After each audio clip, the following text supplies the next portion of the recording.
Hi, everyone, and welcome back. This is Jean Jo here with Perisson Real Estate, and I'm here with Dan Young, who actually spoke for us for our seminar a couple months back, and he is an independent financial advisor, provides a lot of great information, and so we thought we would do some follow-up and talk a little bit more about financial planning and whatnot. And so today's topic is going to be on asset allocation and real estate.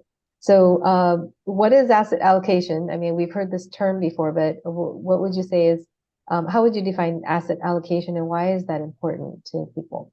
Oh, well, thank you, Gene. Appreciate being on this recording with you, and hopefully our information helps all your clients and all the other listeners. But asset allocation, I mean, in terms of investments, when investors approach the capital markets, they have a number of choices in terms of where they can place their capital for their investments. But as you know, any one of those investments, it could perform well or not well at any point in time of the business cycle, which is always a lot of volatility, especially today. So basically, in order to provide some level of what we call risk mitigation, asset allocation is one of the most fundamental approaches to investing. And by having asset categories with investment returns that are uncorrelated, which means that different asset classes move in different directions during the business cycle, an investor can actually help protect their portfolio from material losses. You kind of limit your downside, as they say.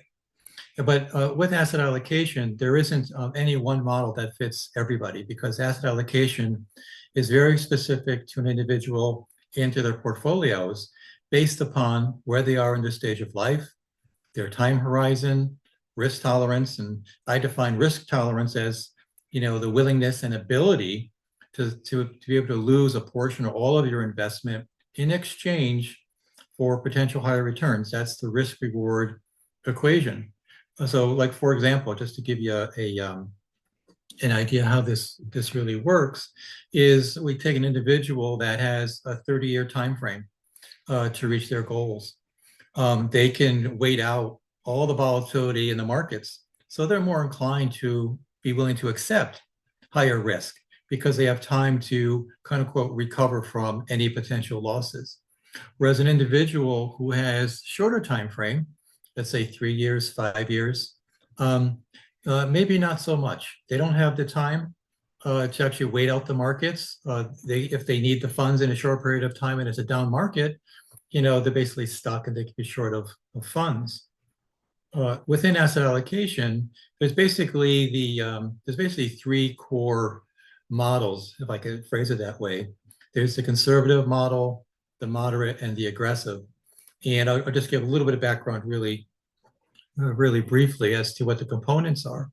Within the conservative model of asset allocation, typically what you have, it's, as it says, a more conservative invested. So you have find more cash equivalents like, mutual fund, or excuse me, money market funds, more bonds, or high quality, large cap stocks that pay dividends. With a moderate portfolio, you have a lower amount of bonds and fixed income. You have a little bit more larger cap stocks, and you may even have some mid cap stocks. And mid cap stocks are defined as companies with market capitalizations of 1 billion to 10 billion. And then you have the aggressive model. And these are all based on people's risk tolerance. But with the aggressive model, you basically don't have any fixed income investments. You might have some large cap stocks in your portfolio, but they may not all be high quality dividend producing stocks. You'll certainly have mid cap stocks, but then you'll also have most likely small cap stocks, or maybe even some startup companies or alternative assets within your portfolio, because you're an individual who's willing to accept a higher level of risk for a potential chance of getting a higher level of return. I see. And then when you're meeting with somebody for the first time, I'm assuming that you kind of, first of all, assessing all of this, right? Depending on their age, depending on what assets they already have, what their risk tolerance is. That something that you would help guide somebody through to get an idea of of where their risk tolerance is and where they might want to go in terms of their assets? Absolutely. I think that one of the key things about investing or building a portfolio for individuals is really knowing them.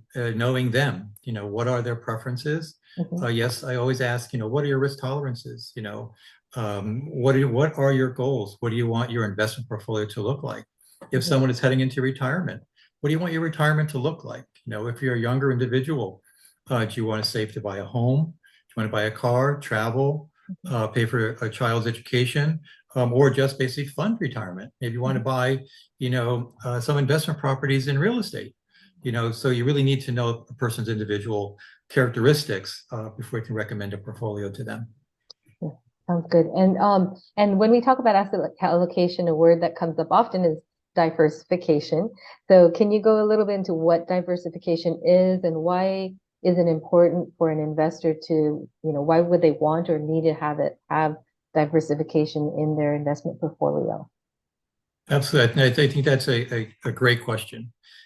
Because diversification basically works hand in hand, with asset allocation.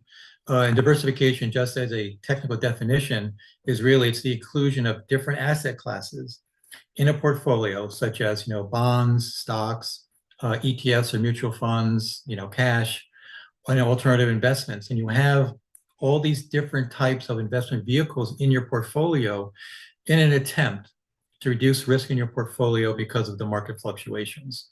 So you have all these different asset classes that work differently during different parts of a market cycle, and that will technically helpfully reduce the risk in your portfolio.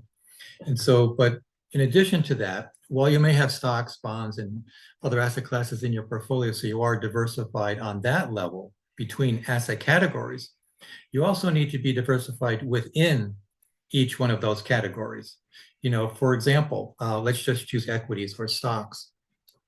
For example, let's say you want to invest in the industrial sector.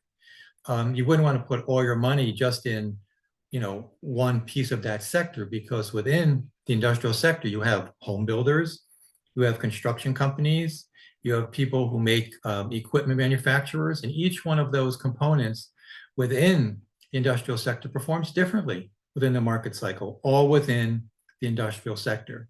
So you want to be diversified on a sub level as well to help further diversify risk within your portfolio.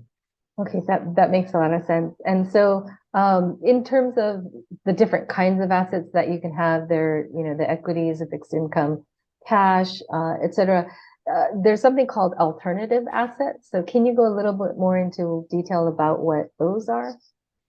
Oh, sure. Um, the alternative asset class basically is basically everything that's, for lack of a better way of saying it, that's not traditional assets. So, meaning these assets typically are higher risk assets, such as collectibles, gold, silver, precious metals, art, and some forms of real estate. The reason why people invest in alternative asset class is because one, they want to have the opportunity to have the potential to receive a higher rate of return, and they're willing to accept the risk to do that. And typically, or historically, the alternative asset class usually is totally uncorrelated with traditional markets such as stocks and bonds. So the best way to think about is when, equities or stocks are on the uprise, uh, alternative assets, not so much, or they don't go up by much, or even they are declining. And it really goes down to rate of return and risk. While it's fine to accept a higher level of risk, if you're not going to have the reward behind it, it really doesn't make sense to be in that kind of asset class. You want to kind of diversify back over into a less risky investment, such as stocks or real estate or fixed income. So, so real estate, you consider that as an alternative asset, or is that just a traditional financial part of your assets, or That's a what good would? way to phrase that because, and it's a very good question. The way that I look at it is I classify real estate basically as an alternative asset class. For the reason is that there's a number of characteristics within real estate that are uncorrelated to traditional markets. And being alternative asset class is not a bad thing, by any stretch. It's a wonderful thing. And I think one of the reasons why you want to be in real estate, along with traditional assets, is because of the fact that it has wonderful diversification characteristics. It's a wonderful resource to be in if you can participate in that part of the market. It's also a very tangible asset. You can touch it. It can produce rental income for you. It can produce cash flow for you that you can use for reinvestment or to handle expenses or outlays or whatever else where you want those funds to go to. And additionally, even though I'm not a tax advisor and would recommend you go to a tax advisor for this component, real estate, hard assets, they do have the potential to provide depreciation that could offset income and mitigate some individuals, tax liabilities. So within the real estate sector, having that within an individual's portfolio, quite frankly, I think it's a very prudent thing to do. Okay, and I mean, of course, I'm in real estate, so I believe in that. But so, I mean, on the scale, we started off talking a little bit about risk and risk tolerance and diversification. So, on the scale of risk tolerance, and if someone has higher risk tolerance versus another, where would you put real estate in terms of the risk? Where would you classify that as? I think I'll answer that question more in terms of the types of real estate assets or sectors that are available to individuals. Because to say that real estate is a very risky investment, I don't think is quite fair. And saying that it's ultra conservative, I don't think is fair, because within the sector, there's a number of ways an investor can participate. One is they can purchase an individual property. That if you want to put that on a risk scale, I would say that's midway to below 5. If we go 1 to 10, we're below 5. I don't consider that a risky investment. You can invest in a single family property, multi-unit, other types of property, but you become an owner. You have a hard asset. Depending on the market that you're in, you could obviously have that asset appreciate over time. And there's different ways, as being in the business, of how people can manage that. Some people do it short term, and some do it long term to fund, future cash flow needs. Another way to invest is in what's known as real estate investment trusts. And these are, sorry. Yes, go ahead. Okay. So addressing that part, so in terms of buying an individual property, I guess the idea is that it's an investment in terms of, as long as it's safe, as long as you think of it as relatively long term. Like if somebody's thinking, I'm going to buy it today and I'm going to sell it in a year and make a 50% return or 10% return even, right? Maybe that is not as advisable, right? But if they are thinking that they're going to keep it over a little bit longer term, then it would be considered a safer investment. Would that be safe to say? Yeah, I think that's a good way of phrasing it, because I think what you're categorizing is for the purchase of an individual property, what you are doing, or what you're stating, if I hear you correctly, is that you're basically stratifying, two types of individual property purchases, which is just like in equities, you split out the subsectors. So yeah, I think that obviously the individual who's buying the house basically for a 1-year flip, if I'll call it that, is willing to accept a higher level of risk for that property, no question. Whereas an individual who's buying a home for long-term appreciation, I would characterize that individual as more conservative, as opposed to the first individual that wants to hold the house for a short period of time and gain a quicker profit. Okay, sounds good. So you were saying there's some other ways to invest? Oh yeah, there's a few others, because real estate is open to everyone who has an income level. You don't have to be super wealthy to invest in real estate. There's a number of options to individuals. One of them is known as a real estate investment trust. These are trusts or equities that are issued through a registered exchange, just like the S&P 500 or NASDAQ. And you can get it through your brokerage account or through your IRA or your tax advantage accounts. They're easy to buy. They're well diversified. You can buy them if you have a very specific want. For example, you want to invest in, let's say, the hospitality sector or the health sector or the industrial sector. There's REITs that focus on office buildings or things like that. If you want to invest in just one part of the country, let's say you want to invest in Southeast US, you can find a REIT that invests over there. So it can be very well diversified, very, very tailored to an investor's needs. And this is Next, the oh, and just to go back is that so this is the real estate investment trust. So you said REIT a few times. So I always like to yes. Oh, make I'm sure sorry. people know the REIT for people who Yes. not heard of them. But and you said how do people find these? They can just find them on any registered exchange or Yeah, oh, they're on every okay. registered exchange. You can go on to Google or Yahoo Finance and Mhm. type in real estate investment trust or REITs or EIT, Mhm. and you'll find a list of them. And they're very easily comparable. Most of these sites do list all the key metrics, and you can go through them and do your own analysis and make your own investment decisions. And would you where would you put that in terms of risk tolerance or With that the scale, risk scale? real estate investment trusts, I would say that they're a little bit higher, depending on where you are in the business cycle. With these, they are very uncorrelated to the markets, depending on the sector that you're in. So, for example, real estate investment trusts that invest in the office space right now are Hmm. not doing well at all for Hmm. obvious reasons because of the pandemic.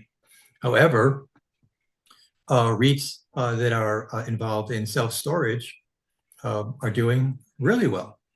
REITs that are involved in data centers, that house all the computers that fund or power, Bitcoin and AI are doing really well. So it really depends on the individual REIT that you get involved in. Okay. But important to do your homework, I guess, to see Absolutely. what the For all these portfolio is. investments, yeah, Yeah. you're exactly right. For any investment that you do, I always recommend people do their own due diligence. Make sure that whatever investment you make, be it in real estate or elsewhere, that it matches your risk profile, your timeline, Mhm. and that it's going to hopefully assist you in meeting your overall goals and objectives, because that's really the main point. Got it. So, and then there's some other ways to invest in real estate. Yeah, there's a whole list, but there's a few more. I'll just go through two or three more. Sure. Um, the others would be known as what are known as real estate funds. And you can get these also, through exchanges. These are what's known as ETFs, exchange traded funds or mutual funds. They also have vehicles that concentrate on specific real estate markets. They're professionally managed. Again, you can go on the internet and find them fairly readily. You can make your own comparables for investments. The next would be what's known as hard money loans. So these are loans that are typically riskier, or investors typically like to get involved with them because there's a potential for higher returns. There's a lot of very good managers out there that do hard money loans. And obviously, if you want to protect yourself, you want to be in what's known as first lien position, so that in case there is a foreclosure, you get paid out before anybody else. But if you want to ask about the risk profile for hard money loans, that's definitely on the higher end of the scale, because you are actually serving as a lender to a borrower for a property. Um, and then just two more, just high level, is I think I'd be remiss in not mentioning real estate crowdfunding. In the age of internet, all of us are, subject to the whims of the internet nowadays. Mhm. There's a number of online platforms that allow investors, smaller and larger, to get involved in real estate, online. There's a number of them out there. Again, please do your due diligence on these. Make sure you know how to have recourse in case something disappears because it's on the internet. So just be very careful, but they're viable, and you can read about them online. And the last is what's known as private real estate investment trusts. And these are investment trusts that are limited to individuals who are known as accredited investors, which means they have to have a certain amount of assets, before they're allowed to invest, in this type of investment because the risk is so high. And these private REITs they pretty much invest in similar things to the publicly traded REITs, or They are they they different? they Well, how are they different in terms of why would somebody do that instead of just going within a public REIT? that's a really good question. One of the reasons is that it's typically issued by a hedge fund or private equity manager. It's typically marketed to as very specific or individual investment class, and the minimums are usually very high, Oh, 500,000, $1 million investments, things like that. They're for very specific investments, such as building shopping centers, building mobile home parks, things along those lines. Very, very specific, very high risk developments typically are why these things are private. Because at this point, this is where, the SEC basically steps in and states that, you have to make sure that the investor knows what they're investing in, that they can afford to take that kind of a loss. So, that's why they have to be accredited investors. I see. But they don't have to be accredited for the other things like the crowdfunding or hard money loans or other things like that. There's no requirement. For the most part, no, except for the fact of real estate crowdfunding. There are a few of them that do require investors to be accredited. So there's a split there. So I don't want to mislead anybody. There are opportunities for, we'll just say, the average investor, but there's also opportunities for individuals who would be considered accredited investors as well. Great. So there are a lot of different avenues to be invested in real estate. So what would you say would be what's a good rule of thumb in terms of how much real estate should be in someone's portfolio? So yeah, how much would you usually advise? I guess there's not a usually, right? We're talking about the whole idea of it depends on the person, but is there some kind of a rule of thumb that you use or guidance in terms of how much they want to add real estate as one of their assets in their portfolio? Yeah, and I think you're exactly right when you said that one size basically doesn't fit all. Kind of like I mentioned earlier, the asset allocation of any individual's portfolio really is, again, very specific to their time horizon and, more importantly, to their risk tolerance.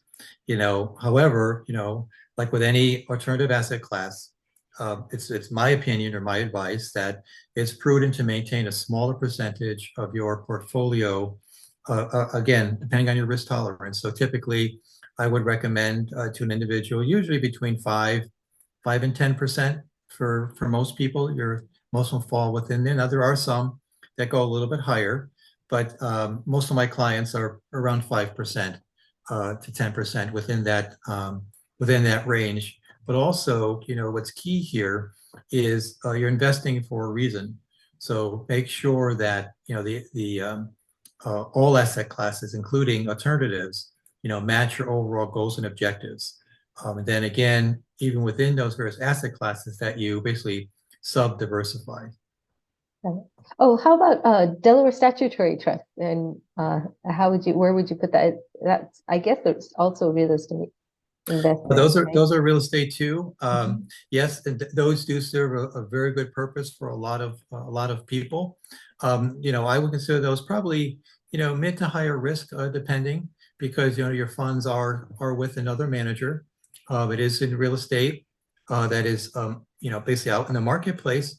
I think they have a lot of really good characteristics for people. They do solve a lot of problems for individuals, but again, like with all investments, people need to do their due diligence on those, and make sure that it really fits your timeline and your risk profile. Mhm. And if somebody's looking at all these different ways, they go, okay, I like real estate. I'd like to start getting involved in investing in some real estate in some avenue. Is there any one particular one where you're like, this is a good place to get started? Or is there anything like that? Or is it just depend on their taste and what they're looking for? Yeah, I think that's really a really a good question, a way to approach this, because I think that's one of the things that's missing for individuals for a lot of investments is, okay, these all sound like wonderful ideas. Maybe they could help me meet my goals and objectives, but how do I find out about them? Where do I go, and which asset class or subclass do I go to?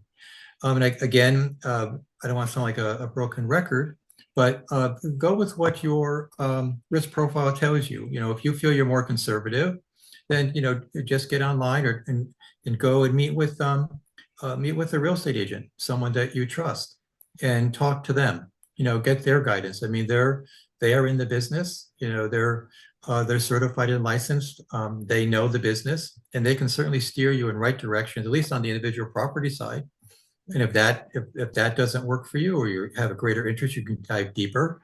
But then obviously there's many online portals that can teach you or give you some guidance in terms of at least what the basic metrics are, so that that, okay, I'm looking at this, let's say, home building company, for example. Is it a good company? What metrics do I look at so I can make an informed decision that this investment is being managed appropriately, and that the risk level is at one that is good for me as an investor. So you need to understand what those metrics are. And those portals are always available. And also, you can talk to your advisor. You can call me. I'm happy to talk people through it. And I'm sure you can have people call you as well. You're in the business, and I think that's the best way to go, is to go to a trusted source first, and then from there branch out. Got it. And then would you say, because I guess when it comes to like even investing in stocks and things like that, one of the things that I've heard is also just look into what you're interested in. Would you say that might be something that you take into account in terms of just what a person's interest is in? Like, are they interested in the real estate around here? Is it, more, or does that not matter in a way in terms of what you invest in?